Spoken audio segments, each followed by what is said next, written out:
We're going to talk about asking the fight guys. Use that hashtag on Twitter. Use the hashtag on YouTube. Ask the fight guys whatever questions you got for us that obviously are combat sports related.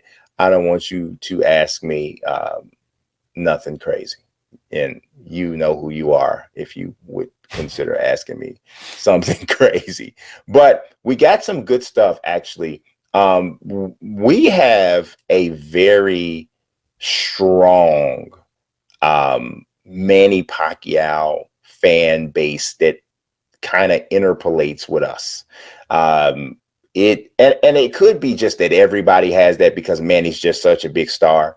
But we see it a lot, just a lot of people who are passionately talking about Manny. And one of the most recent guys that I've seen that came up, his comment came in just yesterday, actually. And he was talking about our conversation that we had about, is COVID-19 going to KO Manny's career? And his name is Carrot Tionson. I'm hoping that I'm pronouncing your name correctly. I hate to mispronounce anyone's name. But he says, I don't see Pacquiao fighting this year. And he's basically saying that's the case for a lot of fighters. And he said he hopes that he's wrong. It's unfortunate to be in this pandemic situation right now. By the time Pacquiao fights again, he'll be 42 years old and almost 2 years since the Thurman fight. It's going to be a disadvantage for Pacquiao because he's getting older, obviously. He said, let's wait and see what Pacquiao says about his body by next year. He says that he thinks that Pacquiao is honest enough to give his honest assessment on how his body is responding to training.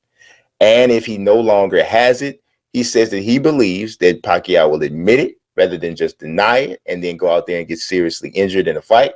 He says Pacquiao has nothing left to prove. He's given so much in the sports and his legacy is already secured among the greats.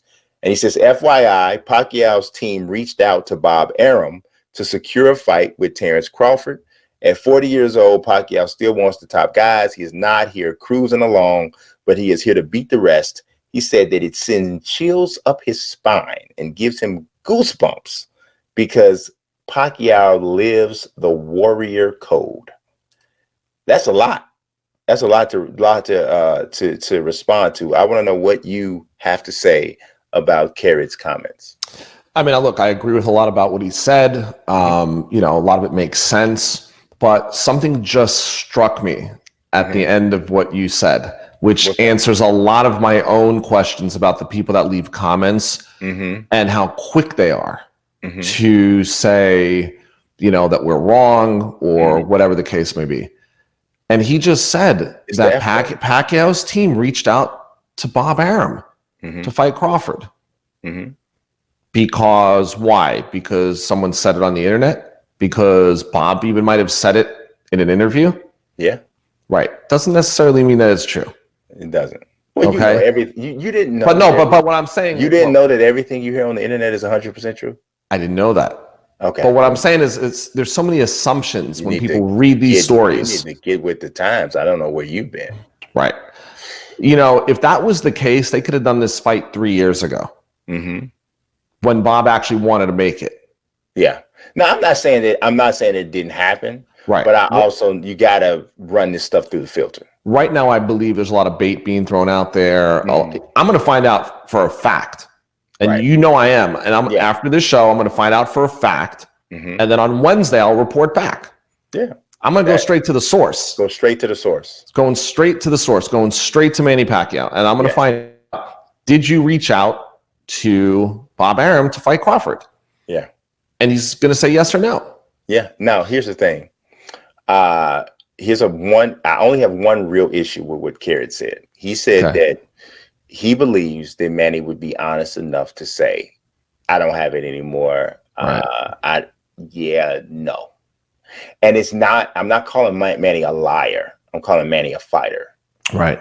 Fighters never know and part of what makes them who they are and what makes them great is because what makes him what you admire so much is why he would never probably say that. Right. He would never say that. He would never train and say, I can't beat these guys. Never. He would never do that. He'd go out there anyway and have to take his loss and he take it as admirably or more admirably than any other fighter or any fighter you've ever seen. But he would never say that. Just Manny is too much of a competitor. He's been too great for too long for him to just say, oh, I trained, I don't feel it, I ain't got it. Never. You know how many fights he's probably won already in his career where he went through a training camp and probably didn't feel as great as he did after one before that.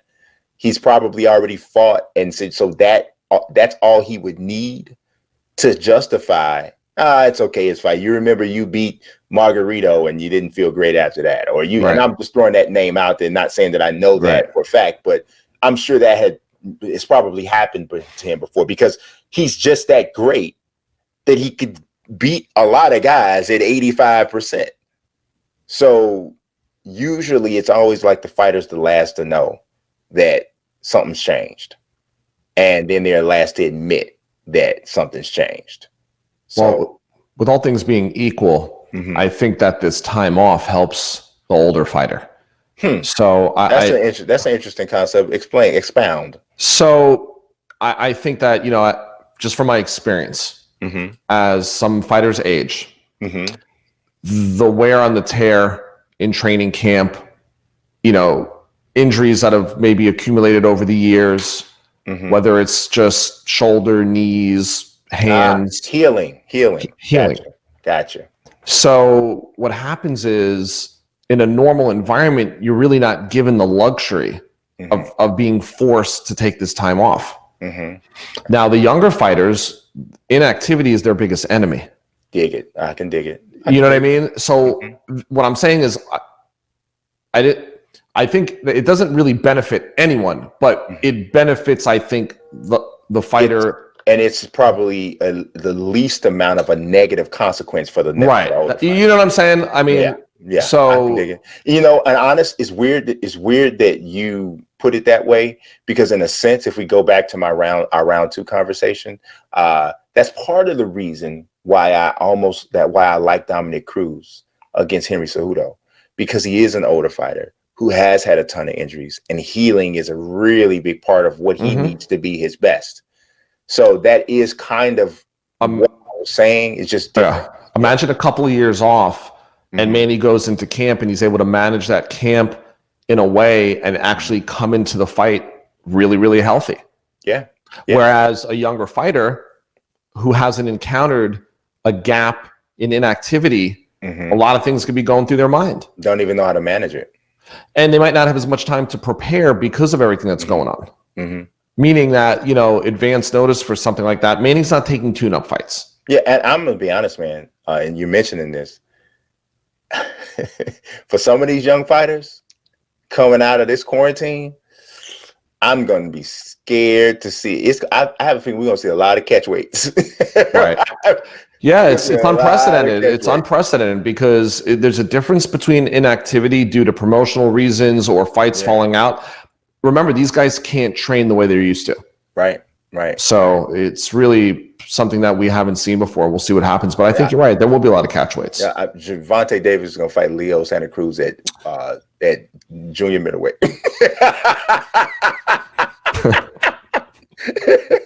It's going to be 154-pound catch weight. It's going to be crazy. I'm just telling you. It's crazy. All right, so let's look at our next. Oh, that cracked me up. Yes, it did. I'm funny. If they only knew. All right, our next comment comes from Nicholas Barrace. And now it's either Barrace or Barrace. Barrace. Have you seen did you see the spelling of his name? He's a coach from Louisville, Kentucky. Got you.